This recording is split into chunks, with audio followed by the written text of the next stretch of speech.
this quiet, spacious place that I didn't know existed. It's a real find, it's beautiful. Look out for Mandy's next book, which is going to be called The Jongleur and Courtyard, and it's going to be magnificent. So, take orders, Mandy. I did read some poems from it, but I didn't say what. I'm going to begin with a group of poems which arose from my trying to pick my way through books of the Odyssey with my very, very rusty Greek, trying to unlock its mystery. And the first poem refers to an episode in Book 5, in which Odysseus is at first a willing captive of the goddess Calypso, but as years pass, his mood changes. And in the original, Homer puns on Calypso's name, which he made up, as Calypso, Calypto is I hide. So this is the goddess who hides people away and hides herself away. So there's a glancing reference to that in my poem. In woods of alder, beached on an island more fertile than his own, luxuriant though untended, at length he found a cave whose mouth was lightly overgrown with vines, a screen of tendrils to surround the hidden one, the goddess whose very name conceals, Calypso. And there he went to ground for 7 years, forgot the distant claims of home, forsook his path as a true man who'd never ceased from hunting fragile fame, became the servant of a beauty more than human as it glowed in the dark cave, a shrouded light which blinded him to all other forms of woman. Men cannot love as gods. Their souls take flight from the undying present. They count their years in dreams and memories of past delight. He'd clamber up a headland, gaze in tears across the sea towards home, while she'd unite in one proud plea, her longings and her fears. In Book 10, another of the great women whom Odysseus is fated to meet makes her appearance, the mighty enchantress Circe. I've always loved the moment when a group of Odysseus' sailors come upon Circe's palace in the woods and hear her singing inside, and this is that moment from her point of view. She's weaving one of her magnificent tapestries. Circe. Circe's web rises with the vigour of her shuttle, sinks as she tamps down a new line of wool, picking out turrets, the scud of waves, a trailing hand. And as she works, she sings notes sweeter than the sops that she scatters for her lions, softer than her promised bed of down. She pauses, just as a blackbird, lord of the garden in early spring, pauses, lest another prompt him to improvise more finely. So Circe holds a mere beat of silence and listens for your voice. Traveller, accept her wine, fermented in darkness, for men grown weary of the sun. Let your limbs loosen. You have become her blackest line of wool, pulled taut to frame the charred window in a burnt tower, or teased into the pupil of the ship's eye, which scanned the path for her to wind you in. The last of this group is set in the present, on the coast of West Sussex where I live.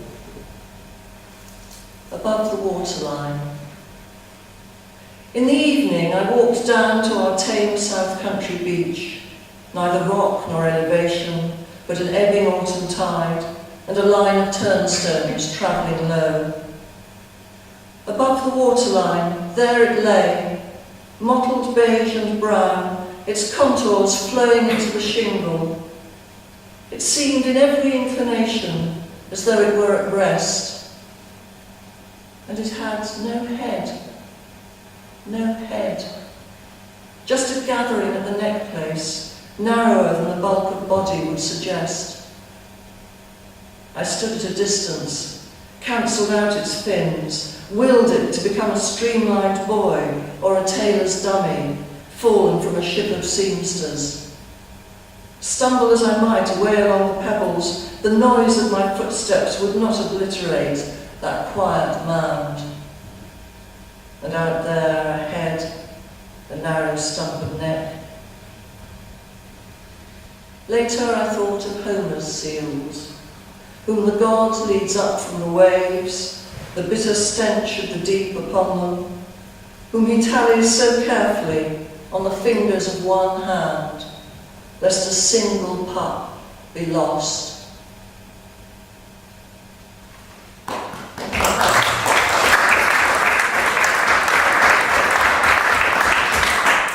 To make a transition from the ancient modern times, here's a very small period piece, an invention set in London in the 1890s.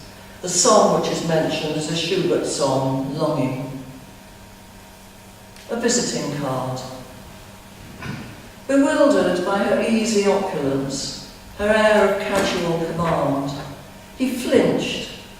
His hands grew clumsy, shook on proffering a glass, a book, a mislaid parasol.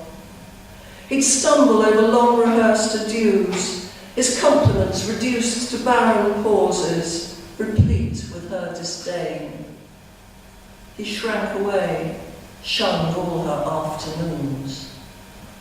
She came to him in dreams where, languorous, she'd beckon him to turn her pages as she sang of tears, of Sehnsucht, tormenting him, till he awoke and strained to catch those melodies again over the sounds of dawn in Clerkenwell. This poem comes forward in time to Somerset in about 1930, and it's in the form of a sestina. Lorna's embroidery. Embossed with tulips, the tiles around her fire were decorous, though lilac at the window had run wild. Her sewing showed an eye for plants grown angular, for knotted forms, discordant tones to sharpen lonely hours, while she stitched the fates of her 4 daughters. Abandoned by her husband, she brought up daughters, who warmed their stocking feet around the fire. The beauty of the oldest lit the hours when penury disgraceful barred the window. Then clearly to her mother's inner eye there'd rise a wealthy lover, beau idéal in form. She'd pick green threads for one who topped the form in every science, the second of her daughters, most loath to dream that she could please the eye, though destined to meet a man she'd set on fire. She longed for flowers and fields beyond the window. Corolla, bract and sepal filled her hours. The darkest threads appeared in blackest hours, withdrawn, relinquishing the fluid forms of children as they ambled past the window. The mother mourned her favourite tomboy daughter, whose cruel death had sparked in her a fire of grief, the golden apple of her eye. Cheated of her joy, her empty eye selected threads to while away the hours. She clothed a shrine to stoke the aching fire and kept the silent bedroom in a frozen form. The youngest child, adrift among the daughters, spoke to her own reflection in the window. No solace comes from looking through the window. Crabbed lilac branches hold and warp the eye. Their mother picks out threads to match her daughters, embroiders twisted stems, sighs out the hours as her memorial finds a thwarted form. Her children, cold, draw nearer to the fire. As if through a distant window, I frame the hours which unframed snare her daughters. I cool the fire which sears to form my grandmother's jealous eye. And in this poem, one of those daughters puts in an appearance, as do I, Lorna's grandchild, as a child. This is set in a bungalow in Somerset, where I grew up. The bathroom.